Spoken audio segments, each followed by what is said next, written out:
কোরআনের বাণী আনিলেন যিনি, তিনি দাউদের রাসূল। লা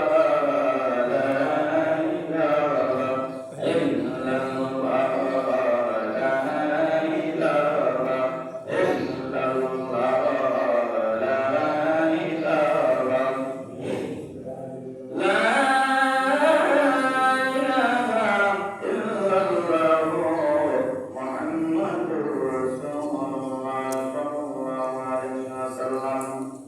আল্লাহ পাকের আল্লাহর দরবারে লক্ষ কোটি শুকর এবং সুজুদ যে মহান আল্লাহ পাক রব্বুল আলামিন সুবহানাহু ওয়া তাআলা আমাদেরকে অতি দয়া করে, অতি মায়া করে আল্লাহর পবিত্র বড় মসজিদে সুস্থ শরীরে আসা বসা তৌফিক দান করলেন। আল্লাহ পাকের নামের উপর রহমত বা জিকির করার তৌফিক দান করলেন, নবীর উপর দরুদ শরীফ পড়ার তৌফিক দান করলেন। সেই শুকরিয়া আদায় করে আমরা ধীরে সুরে বলতে আলহামদুলিল্লাহ। সম্মানিত হাজিরিন কিরাম, আজকের আলোচনার বিষয় হচ্ছে আল্লাহ পাক রব্বুল আলামিন কুরবানির বিষয়ে আজকে যে আয়াতে কারিমা তিলাওয়াত করেছি, কুরবানির বিষয়ে সেই কুরবানি সম্পর্কে আলোচনা সংক্ষিপ্ত সময়ে সংক্ষিপ্তভাবে যতটুকু সময় পাই আল্লাহ যতটুকু তৌফিক দেন কিছু কথা বলবো। আল্লাহ যেন আমাকে বলা আপনাদেরকে আমি সহ আমল করার তৌফিক দান করেন। ওমা তাওফিকি ইল্লা বিল্লাহ, সকলে বলি আমিন। এই কুরবানি আমরা সাধারণভাবে জানি যে ইব্রাহিম আলাইহিস সালাতু ওয়াস সালাম, কুরবানির শব্দটা আসলে কি? কুরবান থেকে কুরবানি অর্থাৎ উৎসর্গ করা, ত্যাগ করা। আল্লাহর সন্তুষ্টির জন্য ইব্রাহিম আলাইহিস সালাতু ওয়াস সালাম ত্যাগ করেছিলেন, কুরবানি করেছিলেন। আর যুগে যুগে আল্লাহ পাক রব্বুল আলামিন নবী পয়গম্বর পাঠিয়েছেন, ওনাদেরকে কঠিন কঠিন পরীক্ষা করেছেন। কিন্তু ইব্রাহিম আলাইহিস সালাতু ওয়াস সালামকে আল্লাহ তিনটা পরীক্ষা করেছেন, তিনটা পরীক্ষায় উনি পাস করেছেন। সুবহানাল্লাহ। আর তিনটা পরীক্ষা এমন তিনটা পরীক্ষা, তিনটা পরীক্ষা এই মানুষের জীবনে মানুষের পক্ষে মোটেও সম্ভব না। যাই হোক, আমরা আয়াতে আমার তেলাওয়াত আয়াতের প্রসঙ্গে একটা কথা বলি। আল্লাহ পাক রব্বুল আলামিন সৃষ্টির সূচনা থেকে আপনার কুরবানির সূচনা হয়েছে আদম আলাইহিস সালাতু ওয়াস সালামের ছেলে হাবিল কাবিল থেকে। বলে সুবহানাল্লাহ। এই কথা আল্লাহ পাক রব্বুল আলামিন কুরআনুল কারীমের মধ্যে ঘোষণা দিয়েছেন। আল্লাহ পাক রব্বুল আলামিন সূরা মাইদা 27 নম্বর আয়াতের মধ্যে দিয়ে বলেন, ওয়াসসালামু আলাইহিম মা বাআউ বনি আদম বিল হাক্কি কামারওয়ান ফাররান বুরবানা। আল্লাহ পাক রব্বুল আলামিন বলেন, আদম আলাইহিস সালাতু ওয়াস সালামের দুই পুত্র হাবিল কাবিলের বিস্তার তুমি তাদেরকে যোগাযোগ করে তাদের শুনিয়ে দাও। فتقبل من أحدهما ولما يتقبل من الآخر قال فأخاف لعنة الله من المتقين.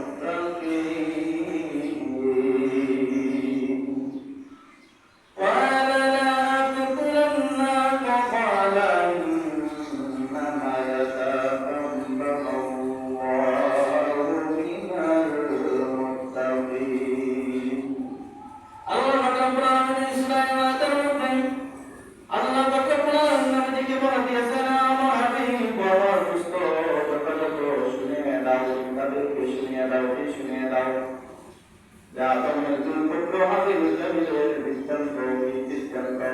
যখন তারা উভয়ে কুরবানি করেছিল, কুরবানির কথা কুরবানা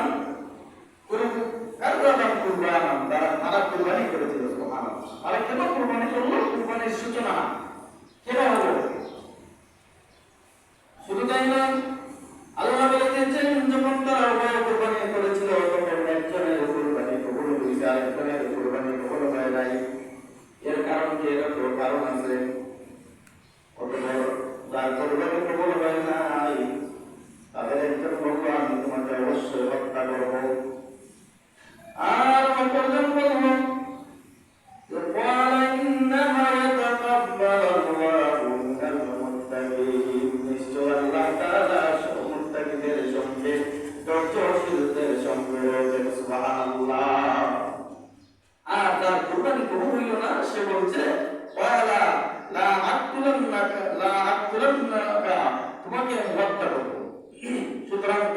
সূচনা করতে পারছো।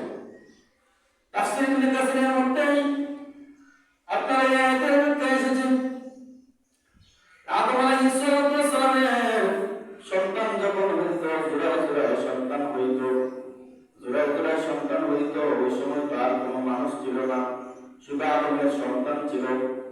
আদমের সন্তান এই পৃথিবীতে বিরাজমান, সুতরাং বংশ বিস্তার বাড়তে হলে মানুষ ছেলের সাথে মেয়ে, মেয়ের সাথে ছেলের বিবাহের প্রয়োজন।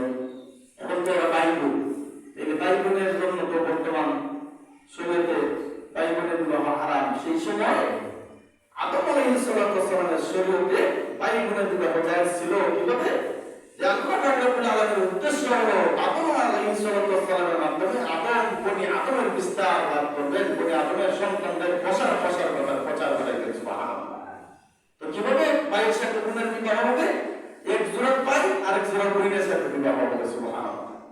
এরকম ভাবে সেই সময় নিয়ম ছিল, শরীয়ত ছিল, আইন ছিল। আদম আলাইহিস সালাম ওনার সন্তান হাবিল কাবিল, প্রথম সন্তান হাবিল কাবিল, এই প্রথম সন্তান থেকেই আবার হাবিলের সাথে একজন বোন জন্মগ্রহণ করছে, কাবিলের সাথে একজন বোন জন্মগ্রহণ করছে। এবং কাবিল হচ্ছে বড় আর হাবিল হচ্ছে ছোট। এই কাবিলের সাথে যে বোন জন্মগ্রহণ করছে তার নাম হচ্ছে আকলিমা। সে বড় সুন্দরী, সে বড় রূপসী, সে বড় দেখতে শুনতে বড় ভালো। আর এই হাবিলের সাথে যে মেয়েটা জন্মগ্রহণ করছে তার নাম হচ্ছে লিউজা। সে দেখতে একটু কটাকার কালো। এবং একসাথে ভাই বোন বড় হয়েছে। এবং বিবাহের যখন বয়স হয়েছে, উপযুক্ত বয়স যখন হয়েছে, আদম আলাইহিস সালাম তাদেরকে ডেকে বললেন যে তোমাদেরকে বিবাহ দিব, তোমাদেরকে বিবাহ দিতে হবে আল্লাহর হুকুম।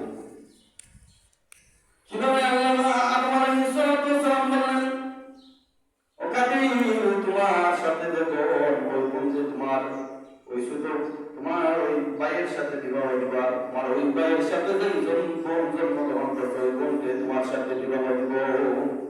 এখন কাবিল বড়, সে মানতে রাজি না, বলতেছে না আমার সাথে সব সময় থাকছে, আমরা একসাথে খেলাধুলা করছি, আর আমার এই বোন সুন্দর, আমার সাথে যার জন্ম হয়েছে আমি তার এই বিবাহ করব।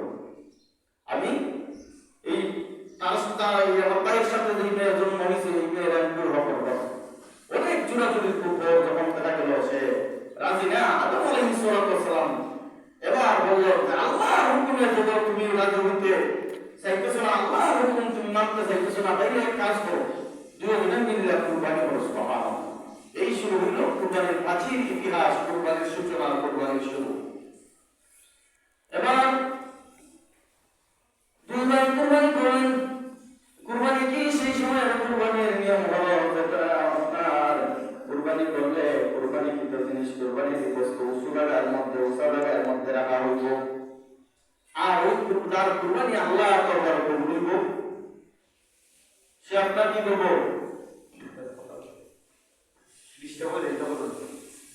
সুতরাং যার কুরবানি আল্লাহর দরবারে কবুল হয়ে যাবে, কুরবানি করলে কুরবানির জিনিস, কুরবানির বস্তু উসুলাগায় রাখা হবে। সেই সময়ের নিয়ম ছিল যার কুরবানি আল্লাহর দরবারে কবুল হবে, আসমান থেকে অগ্নি এসে আগুন এসে তার ওই জিনিসটাকে পুড়াইয়ে দিবে।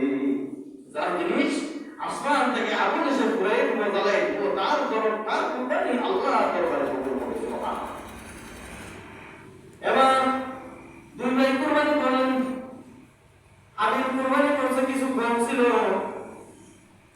ক্ষেতের মধ্যে দান হয়ে দেখে দান পালো হয়, আবার বাস্তারাও বাড়ায়, দান বাঙাইলে বলে কিছু মানুষ আছে দেখবেন দানের এই যে আলাপ দিয়া বাংলা বিনিময় দিতে যায়। এই কিছু মানুষ আছে পাতাটা কিভাবে আরো দেওয়া হয়, কিছু মানুষ আছে মন উদার হইলে তার কষ্ট হয়েছে তার পালো পাতিয়ে দেয়। ওই কাবিল কি করছে, কিছু গরম রাখছে উঁচু জায়গার মধ্যে, এবং ভালো মানের ভালো জাতের হয়। আর হাবিল কি করছে, তার দুম্বা ছিল, সে দুম্বা পালন করত। দুম্বার পালের মধ্যে ওই দুম্বার মধ্যে সবচেয়ে বিষ্ট যে দুম্বাটা ছিল, যে দুম্বাটা সবচেয়ে বড়, সবচেয়ে সুন্দর, সবচেয়ে সুদর্শন দুম্বা, সবচেয়ে স্বাস্থ্যবান বেশি, ওই দুম্বা বাটারে ওই হাবিল কি করছে আল্লাহর নামে কুরবানি করছে বিসমিল্লাহির রহমানির রহিম আল্লাহর নামে কুরবানি করছে মনোযোগ করে তিলজার করে আল্লাহর নামে কুরবানি করছে আল্লাহ তার কুরবানি কবুল করছে আসমান থেকে অগ্নি এসে আগুন এসে তার কুরবানির জিনিস ওই কুম্বা আগুন এসে জ্বালাইয়া হয়ে গেছে সুবহানাল্লাহ।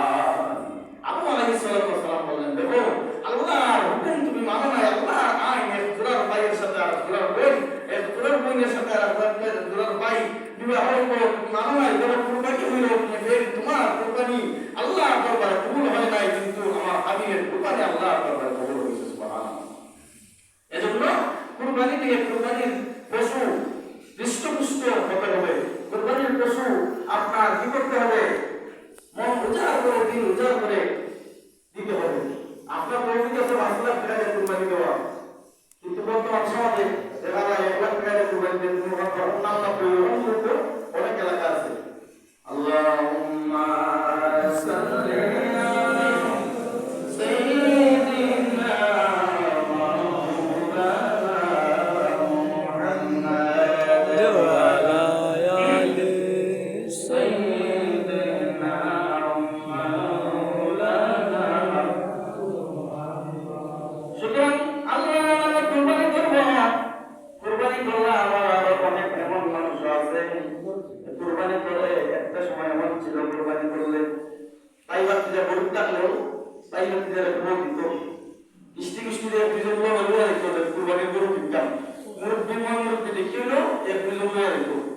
কিন্তু এরপরে আরো নিয়ম ছিল গরিব অসহায় যারা বা পাড়া প্রতিবেশী যারা বই দেওয়া হয়তো কিন্তু এখন এই নিয়ম নাই।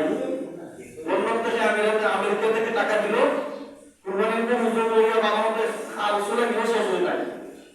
কুরবানির গরুর পরিচয় ভালো জিনিস যেগুলো আছে এইগুলা ফ্রিজে ঢুকে এটা তো কুরবানি নয়, এটা হচ্ছে নাম। এটা কুরবানিটা হইতেছে না তো, এটা নাম ফুটানো হইতেছে। অনেক লন্ডন হিসাবে 5টা করে কুরবানি দিছে, অনেক আমেরিকার প্রবাসী 10টা করে কুরবানি দিছে।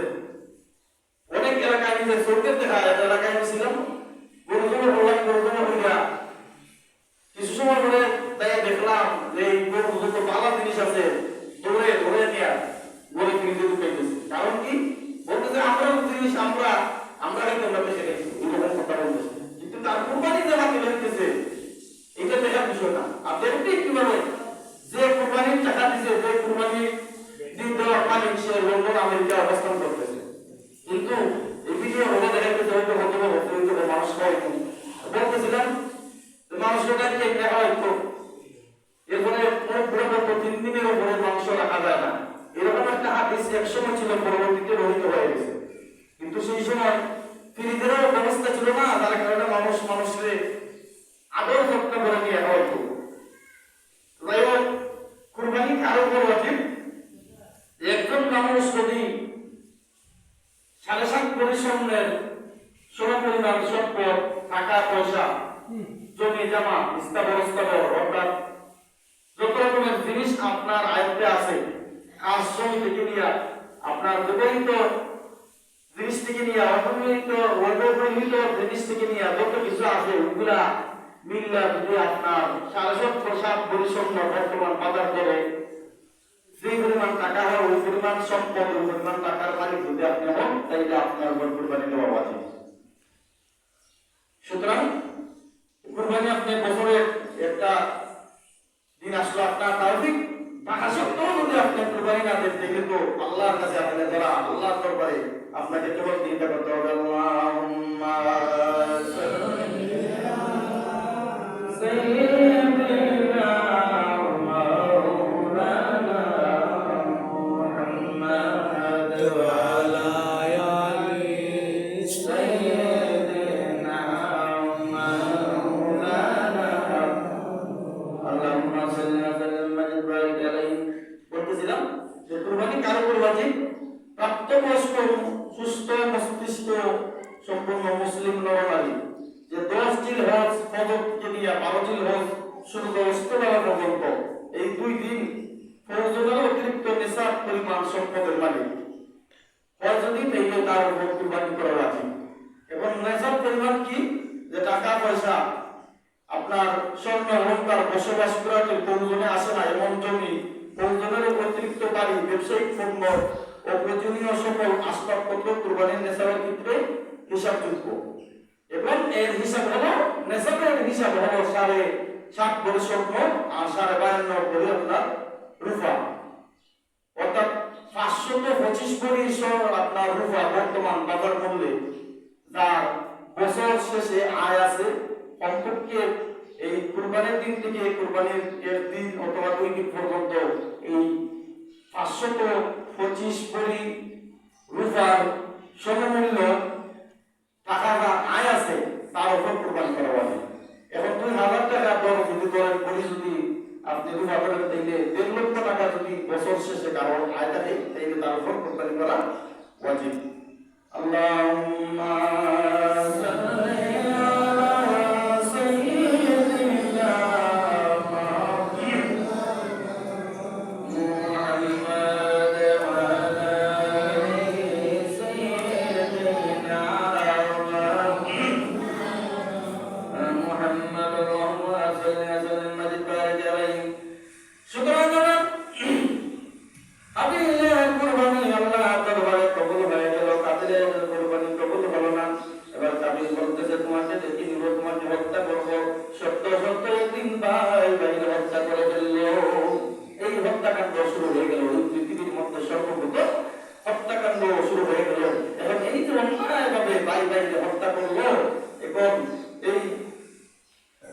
শহীদ হয়ে গেলেন। পৃথিবীর মধ্যে যত মানুষ শহীদ হবে এই শহীদের একটা সবের অংশ ওই যে হাবিল প্রথম শহীদ হইলেন তার আমল নামায় দেওয়া হবে। সুবহানাল্লাহ।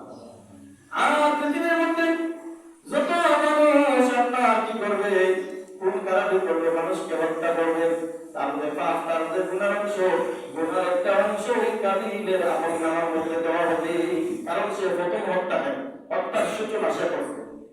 সুতরাং এই কুরবানি আদম আলাইহিস সালামের আমল থেকে শুরু হয়ে গেল। এরপরে আসেন আপনার ইব্রাহিম আলাইহিস সালাম। বলতেছিলাম ইব্রাহিম আলাইহিস সালামকে আল্লাহ রাব্বুল আলামিন 3টা পরীক্ষা করছেন। 3টা পরীক্ষা ইব্রাহিম আলাইহিস সালাম পাস করছেন। ইব্রাহিম আলাইহিস সালামকে আল্লাহ রাব্বুল আলামিন এই যে নমরুদ আগুনে ফেলাইছে কঠিন পরীক্ষা, এই কঠিন পরীক্ষা উনি পাস করছেন।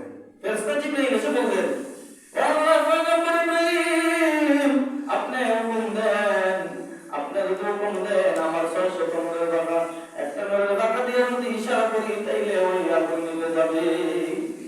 ইব্রাহিম আলাইহিস সালাম বলতেছেন, আমার আল্লাহর হুকুম আছে কিনা? জিবরাইল বলতেছে, আল্লাহর হুকুম।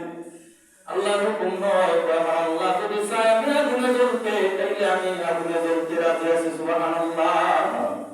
এটা হচ্ছে আল্লাহ প্রত্যেক পরীক্ষা। আল্লাহর প্রতি বিপদের সময় পয়গম্বর ইব্রাহিম আলাইহিস সালাম আল্লাহর প্রতি বিপদের সময় আপনার আল্লাহর কথা কতটুকু স্মরণ রাখে, যার কারণে ফেরেশতা জিবরাইলকে পাঠাইছেন। সুবহানাল্লাহ।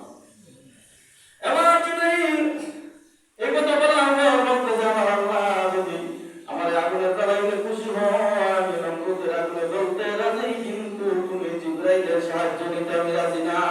সাহায্য করতে নিতে হয়, সহযোগিতা করতে নিতে হয়, আমার আল্লাহর সাহায্য নিতে, আমার আল্লাহর সহযোগিতা নিব। সুবহানাল্লাহ। এরপরে দ্বিতীয় নম্বর পরীক্ষা আল্লাহ রাব্বুল আলামিন ওনার অনেক বছর বয়স সময় হয়ে গেল, 90 বছর হয়ে গেল, ওনার আল্লাহ রাব্বুল আলামিন একটা সন্তান দিলেন, বিবি হাজেরা দিলেন। এবার আল্লাহ রাব্বুল আলামিন স্বপ্ন দেখে কায়দের মধ্যে জানাই দিলেন, তোমার স্ত্রীর পুত্র তুমি বনবাসে দিয়ে দাও। সুবহানাল্লাহ। সারা জীবনে যদি একটা সন্তান পান, আর এইটা যদি আপনার আদেশ হয় যে তাহলে আপনার স্ত্রী এবং সন্তান দেয়, কি করেন বনবাসে দিয়ে দেন, আপনার মনে তো কোনো মুহূর্তেই মানবে না। কিন্তু ইব্রাহিম আলাইহিস সালাম এই পরীক্ষায় আপনার পাস করছেন, এই আল্লাহর এই হুকুম উনি পালন করছেন। সুবহানাল্লাহ। আপনারা উনি হুকুম পালন করছেন। ওনার আদরের সন্তান ইসমাইল, ওনার আদরের স্ত্রী বিবি হাজেরা, ওনাদেরকে এই মরুভূমি আপনার এই জঙ্গলের মধ্যে যে জায়গায় খানায় খাবা, এই জায়গায় একসময় আপনার মরুভূমি, যে জায়গায় জমজম পুকুর আপনার সৃষ্টি হয়েছে ইসমাইল আলাইহিস সালামের পায়ের আঘাতে, ওই জায়গায় মরুভূমি এলাকা ছিল, শুধু নীরব ছিল, জঙ্গল আর জঙ্গল, নিশ্চিন্ন এলাকা ছিল। সেই জায়গায় আল্লাহ পাক রব্বুল আলামিনের হুকুম পালন করতে যায় একমাত্র সন্তান স্ত্রীকে ইব্রাহিম আলাইহিস সালাম বনবাসে দিয়ে আসলেন। সুবহানাল্লাহ। তাই ইব্রাহিম আলাইহিস সালাম দ্বিতীয় নম্বর পরীক্ষা পাস হয়ে গেলেন। তৃতীয় নম্বর পরীক্ষা আল্লাহ পাক রব্বুল আলামিন ইব্রাহিম আলাইহিস সালামকে সন্তান দিয়েছেন। রব্বি হাবলি মিনাস সালিহিন। আল্লাহ পাক রব্বুল আলামিন ইব্রাহিম আলাইহিস সালাম আল্লাহর কাছে দোয়া করতেন, আল্লাহ আমার এক সন্তান দে। আল্লাহ এক সন্তান দিলেন। ফাবাশশারনাহু বিগুলামিন হালিম। তুমি আমাকে এক সন্তান, আল্লাহ পাক রব্বুল আলামিন বলেন, আল্লাহ তুমি আমার সৎ কর্মশীল সন্তান দান করো। এরপর ফালাম্মা বালাগা মাহু আসফার قال يا بني إني أرى في المنام إني أذبحك فانظر ماذا ترى يا أبتي فافعل ما تؤمر ستجدني إن شاء الله من الصابرين. إبراهيم عليه الصلاة والسلام এবার ওনার সন্তানকে ডাকতে বলতেছেন, ইয়া বুনাইয়া, ইয়া আমার সন্তান, আমি স্বপ্নে দেখছি তোমার কি করতেছি, আমি স্বপ্নে দেখতেছি আল্লাহ পাক রব্বুল আলামিন আমাদের বলছেন কুরবানি করার জন্য। স্বপ্নে দেখে ইব্রাহিম আলাইহিস সালাম কি করলেন? আপনার উট কুরবানি করলেন, কিন্তু পরের রাতে স্বপ্নে দেখেন ইব্রাহিম তুমি তোমার প্রিয় জিনিস, প্রিয় বস্তু কুরবানি করো।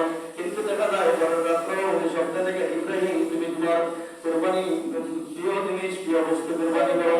তিন রাত যখন লাগাতার উনি তিন রাত স্বপ্নে দেখলেন, এবার আর বুঝতে বাকি রইল না যে আমার সবচেয়ে আমার প্রিয় বস্তু আমার ইসমাইল ছাড়া এই মুহূর্তের কেউ না। সুবহানাল্লাহ। আমার আল্লাহ রাব্বুল আলামিন আমার এই ইসমাইল আলাইহিস সালাম কুরবানি করার জন্য ইঙ্গিত দিতেছেন, ইশারা দিতেছেন, হুকুম দিতেছেন। সুবহানাল্লাহ। এবার ইব্রাহিম আলাইহিস সালাম শুরু করতেছেন, ছেলে ফালাম্মা বালাগা, যখন ছেলেটা বালক হয়ে গেল, এবার বলতেছেন, আমার ছেলে আমি তোমার স্বপ্নে দেখেছি আল্লাহ হুকুম করেছে ইন্নী আযহাবুকা, আল্লাহ নামে কুরবানি করেছে, জবাই করেছে, তুমি রাজি আছো কিনা? সন্তান কেমন সন্তান বলতেছে, সাতাদিনুনি ইনশাআল্লাহ মিনাস সাবিরিন। আল্লাহ হুকুম যখন থাকে আমার জবাই করতে হবে, জবাই করবেন, সমস্যা নাই। সাতাদিনুনি ইনশাআল্লাহ মিনাস সাবিরিন। আমি ধৈর্যশীল আছি, আমি রাজি আছি, আমি খুশি আছি। সুবহানাল্লাহ। ইব্রাহিম আলাইহিস সালাম আপনার এবার শেষ মুহূর্তে এই মিনার পাথরে নিয়ে ইসমাঈল আলাইহিস সালামকে আপনার হাত পা বাঁধলেন। কেন হাত পা বাঁধলেন? স্ত্রী হাতে বললেন, সন্তানকে সাজায়া দাও। সন্তানকে সাজায়া উনি লইয়া গেলেন। এবার সন্তানের কথা বলতে হয়। এবার যখন জবাই করবে সন্তান বলতেছে, বাবা আমার হাত বেঁধে দাও, পা বেঁধে দাও। যখন হাত বেঁধে দাও, বাবা তুমি যখন আমার গলার মধ্যে ছুরি চালাইবা, আমার হাত নড়তে পারে, পা নড়তে পারে, তোমার শরীরের মধ্যে লাগতে পারে, তোমার সাথে আমার বেয়াদবি হয়ে যেতে পারে। সুবহানাল্লাহ। কেমন সন্তান বাবার প্রতি, কেমন সন্তান বাবার প্রতি কেমন সম্মান, মরে যাবে তারে জবাই করে ফেলবে, বাবার কুরবানি দিয়ে দিবে। এই মুহূর্তে সন্তান বলতেছে, বাবা আমার হাত বেঁধে দেও, আমার পা বেঁধে দেও, না জানি আমার গলা ছুরি লাগাইলে আমি সটপট করে আমার সটপট করবো, আমি সটপট করবো। আর আমি না জানি আমার হাত নড়বে, পায়ে নড়বে, আমার পা না জানি তোমার শরীরের মধ্যে লেগে দাও। বাবা আমার হাত পা তুমি শক্ত করে বেঁধে দাও। সুবহানাল্লাহ। ও বাবা তোমার আর একটা অনুরোধ করি, তুমি দয়া করে আমার মারে এই সংবাদ জানাইও না। আমার মা যদি এই সংবাদের খবর শুনে আমার মা সহ্য করতে পারবে না। বাবা তুমি আমার হাত পা বাঁধিয়া আমার কুরবানি দিয়া দাও। যেহেতু আমার আল্লাহ কি করছে, ঘোষণা করছে, আমার আল্লাহ যেহেতু তোমার হুকুম করতে, আল্লাহর হুকুম তুমি পালন করো। সুবহানাল্লাহ। এবার শেষ মুহূর্তে হাত বাঁধিয়া পা বাঁধিয়া যখন ছুরি চালাইয়া দিবে, ছুরি দিয়ে গলার মধ্যে বসায়, কিন্তু ছুরি তো গলা কাটে না। এবার আপনার রাগান্বিত হইয়া ছুরি আপনার কি করছে, ইটা মারছে, উড়াইয়া মারছে। ওই ইটা মারতে যাইয়া ওই ছুরি দিয়ে পাথরের মধ্যে পড়ছে, পাথর বিখণ্ডিত হয়ে গেছে, কিন্তু ইসমাইলের গলা তো কাটে না। সুবহানাল্লাহ। এবার সুরি বলতেছে সুরি হাতর এত শক্তিশালী হাতরে তুমি নিবন্ধিত করো ইসমাইলের গলা কাটনা ইসমাইলের গলা কিভাবে কাটবে সুরি কিন্তু আল্লাহ রাব্বুল আলামিন হুকুম দিয়ে দিয়েছে সুরি তুমি ইসমাইলের গলা কাটিও না সুবহানাল্লাহ। এবার আমার পুত্র ইসমাইলকে আপনি সবাই করবেন কুরবানি করবেন।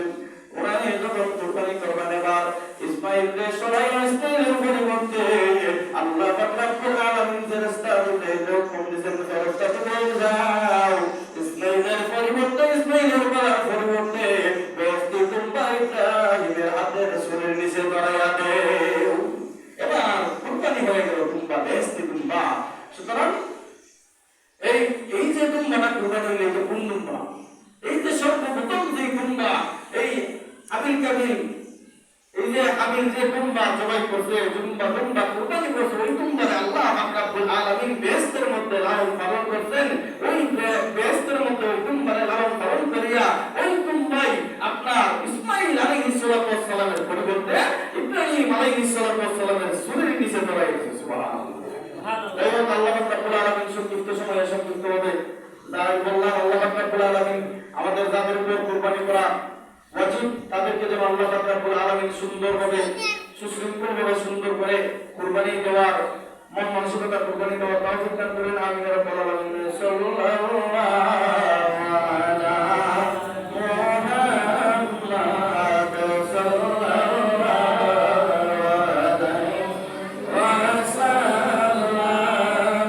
সাল্লাল্লাহু আলা মুহাম্মাদ সাল্লাল্লাহু আলাইহি ওয়াসাল্লাম।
على حبيبك خير الخلق كلهم بلغ